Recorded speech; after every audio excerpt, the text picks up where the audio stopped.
হায়াতে দুনিয়ায় বাপ মায়ের দোয়া, দাদু যান, নানা যান, দাদি যান, নানি জানের দোয়া সন্তানের জন্য, নাতি পুতাদের জন্য আল্লাহ পাকের দরবারে কবুল হয়ে যায়। বাপ মা মৃত্যুর পরে দাদু যান, নানা যান, দাদি যান, নানি জানে মৃত্যুর পরে সোনার মানিকদের দোয়া, কলিজা টুকরা সন্তানের দোয়া, নাতি পুতাদের দোয়া, মায়া মমতার দোয়া, চোখের পানি ফেলা দোয়া বাপ মায়ের জন্য, দাদু যান, নানা যান, দাদি যান, নানি জানের জন্য আল্লাহ পাকের দরবারে কবুল হয়ে যায়।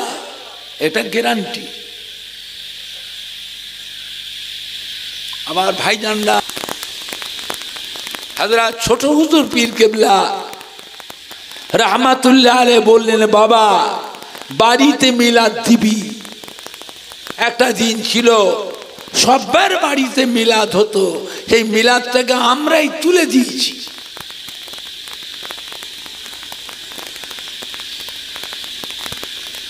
বাড়িতে মিলাদ দিবি আর আমার মাদ্রাসার ছাত্রগুলোকে দাওয়াত করে নিয়ে এসে খাওয়াবি।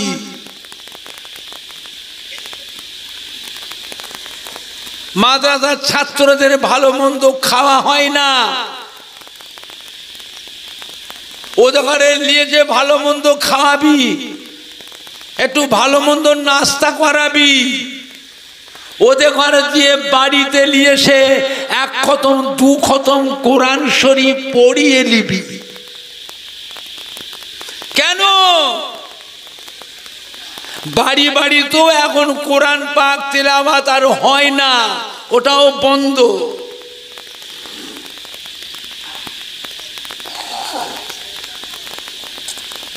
একটা দিন ছিল প্রত্যেকের বাড়িতে ফজরের নামাজের বাদ কোরআন পাক তিলাওয়াত হতো।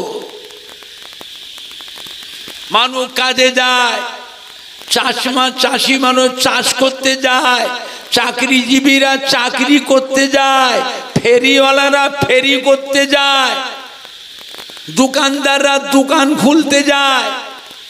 সকালবেলা ঘর থেকে যখন বেরিয়ে হাঁটে,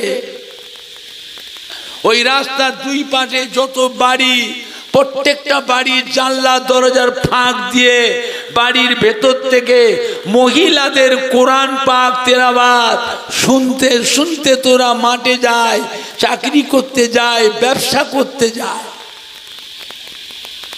এখন আর সে কোরআন পাক বাড়ি বাড়ি তেলাওয়াত হয় না। জনম দুঃখিনীরা বড় কষ্ট সষ্ট করে আমাদের লালন পালন করেছিলেন, খেয়ে না খেয়ে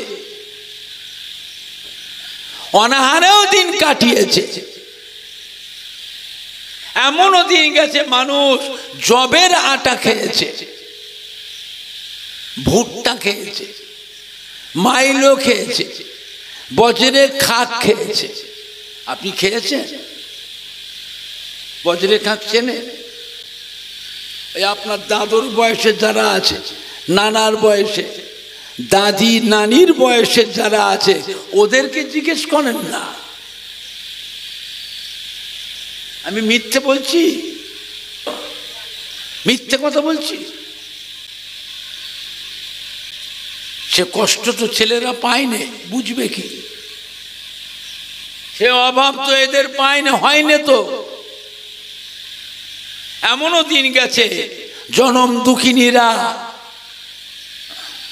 অনাহারেও দিন কাটিয়েছে, তবুও তারা ছেলে মেয়ে নাতি পোতাদের কথা মনে করে এই সম্পত্তিগুলো তারা বিক্রি করে গেল না।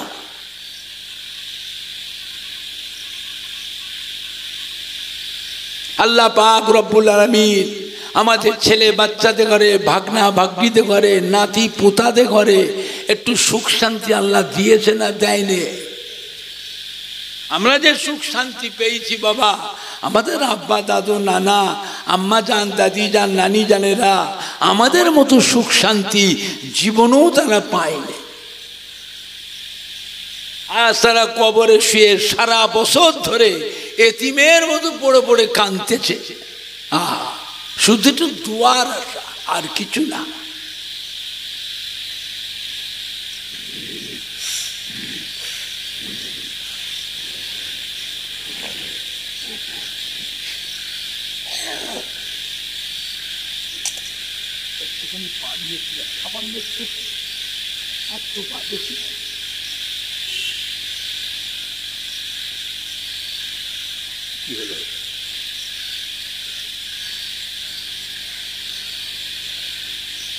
বুঝেছেন বাবা?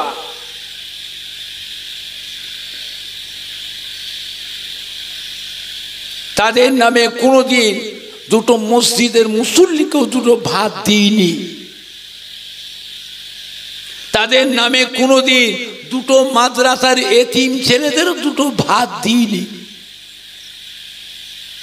তারা সর্বস্ব রেখে গেল।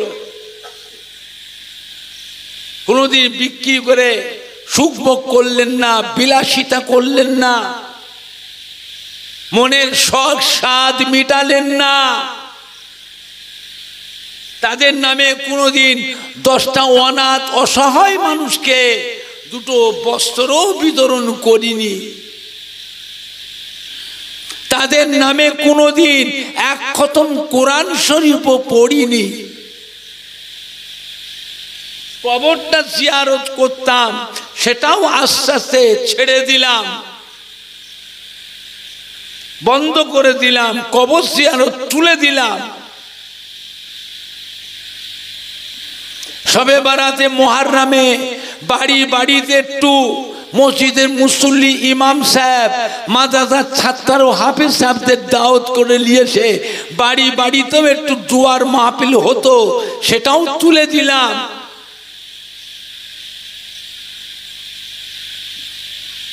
ব্যবসা বাণিজ্যের ক্ষেত্রে হালখাতার দিনে একটু মসজিদের মুসল্লি ইমাম সাহেব হাফেজ সাহেবদের নিয়েছে, একটু কোরআন পাক তিলাওয়াত করে দোয়া হতো, সেটাও তুলে দিলাম।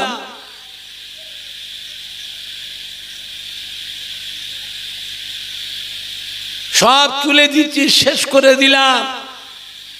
আমরা তো দোয়া করছি, আমরা মরে গেলে আমাদের নামে কে দোয়া করবে? দোয়া দরকার আছে না? না, ভাড়া করে। ভাড়া বোঝেন না? এত লেখাপড়া শিখলেন, ভাড়াটাও বোঝেন না। সন্ধ্যা থেকে এ পর্যন্ত সব ভাড়া ভাড়া, কি ভাড়া? নিজের জমির ফসল খাওয়া, নিজের বাগানের গাছের ফল পেড়ে পেড়ে খাওয়া, আর হাটে বাজারে দোকানে গিয়ে কিনে কিনে খাওয়া, দুটো এক হবে তো? হাজিপুর পশ্চিম পাড়া মানুষের টাকা পয়সা বেশি হয়ে গেছে, এরা সব করে, কিন্তু আসল জায়গায় ফাঁক। এরা বাজারে কিনে খাওয়াটা বেশি পছন্দ করে। নিজের ঘরের রান্না খাওয়া, মায়ের হাতের রান্না, বিবির হাতের রান্না, বোনের হাতের, চাচির হাতের রান্না খাওয়া, আর হোটেলে কিনে কিনে খাওয়া এক হবে তো?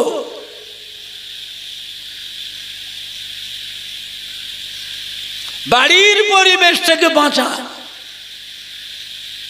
অন্ধকার লাগছে, এত সুখ শান্তি আল্লাহ দিয়েছে বাবা, মন এত ছোট কেন?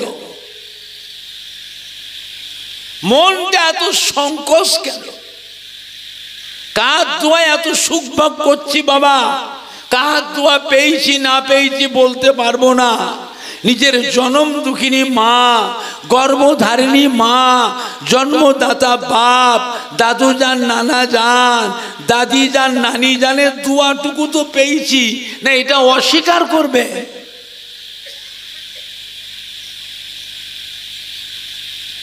হায়াতে দুনিয়ায় বাপ মায়ের দোয়া, দাদু যান, নানা যান, দাদি যান, নানি জানের দোয়া সন্তানের জন্য, নাতি পুতাদের জন্য আল্লাহ পাকের দরবারে কবুল হয়ে যায়।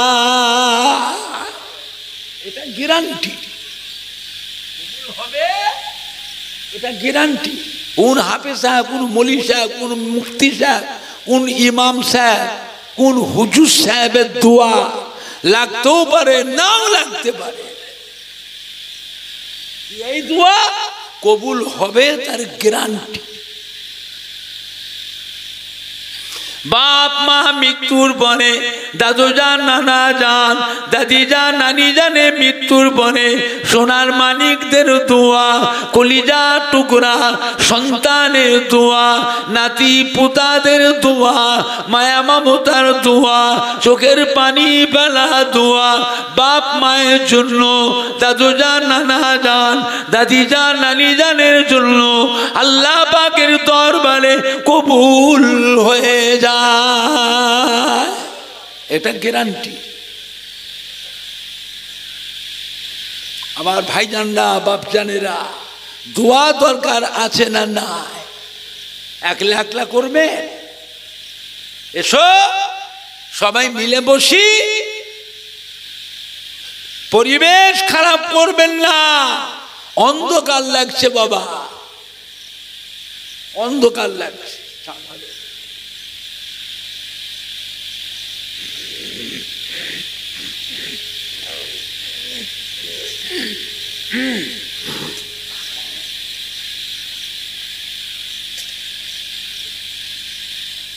বাড়ির পরিবেশ থেকে বাঁচা। আমার আব্বাজান হযরত ছোট হুজুর পীর কিবলা রহমাতুল্লাহ আলাইহ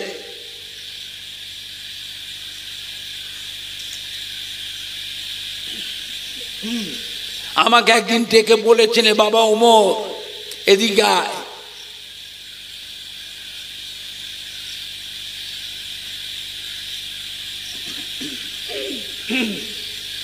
বাপ হিসাবে তোকে কয়েকটা উপদেশ দিই, এদিকে আয়। সারা বছর ধরে মাহফিল করছিস, দেশ বিদেশে যাচ্ছিস বাবা, তোর দাদর মুরিদের ছেলেরা, তোর দাদর খলিফার মুরিদের ছেলে নাতিরা তোদের ঘরে কত ভালোবাসে, কত সম্মান করে, মহব্বত করে, আদর যত্ন করে, দাওয়াত করে করে নিয়ে যায়, নিয়ে গিয়ে বাড়িতে নিয়ে যে কত ভালো মন্দ খাওয়ায়, কত খেদমত করে, কত সম্মান করে। সব গ্রামে গ্রামে গিয়ে, প্রতিষ্ঠানে প্রতিষ্ঠানে, কারখানায়, ফ্যাক্টরিতে, দোকানে দোকানে গিয়ে দোয়া করে আসছিস। তোর নিজের বাড়িতে দোয়াটা কে করবে বাবা?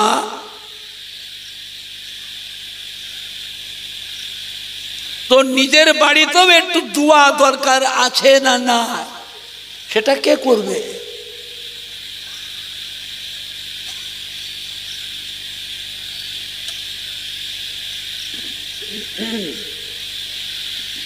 বাড়িতে মিলাদ দিবি, খাস মিলাদ বাড়িতে করবি।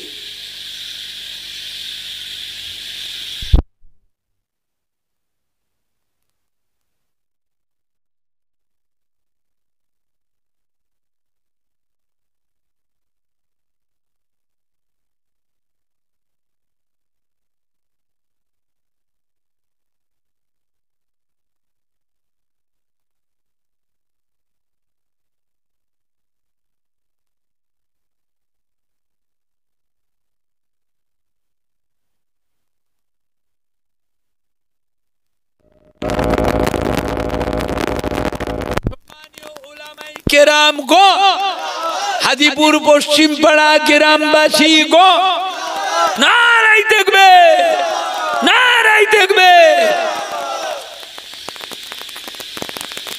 আমার ভাইজানরা, বাপজানেরা,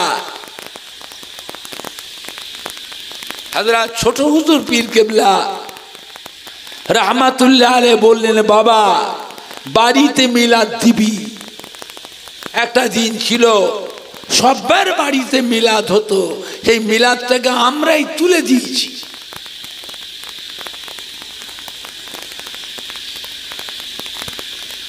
বাড়িতে মিলাদ দিবি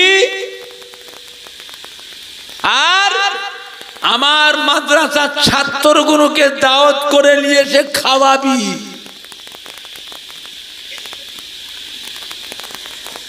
মাদ্রাসার ছাত্রদের ভালো মন্দ খাওয়া হয় না, ওদের ঘরে নিয়ে যে ভালো মন্দ খাওয়াবি, একটু ভালো মন্দ নাস্তা করাবি। ওদের ঘরে দিয়ে বাড়িতে নিয়ে এসে এক খতম দু খতম কোরআন শরীফ পড়িয়ে নিবি। কেন? বাড়ি বাড়ি তো এখন কোরআন পাক তেলাওয়াত আর হয় না, ওটাও বন্ধ।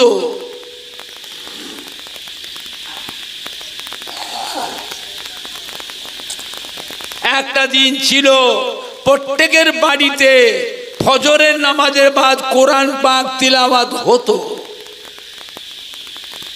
মানুষ কাজে যায়, চাষি মানুষ চাষ করতে যায়, চাকরিজীবীরা চাকরি করতে যায়, ফেরিওয়ালারা ফেরি করতে যায়, দোকানদাররা দোকান খুলতে যায়।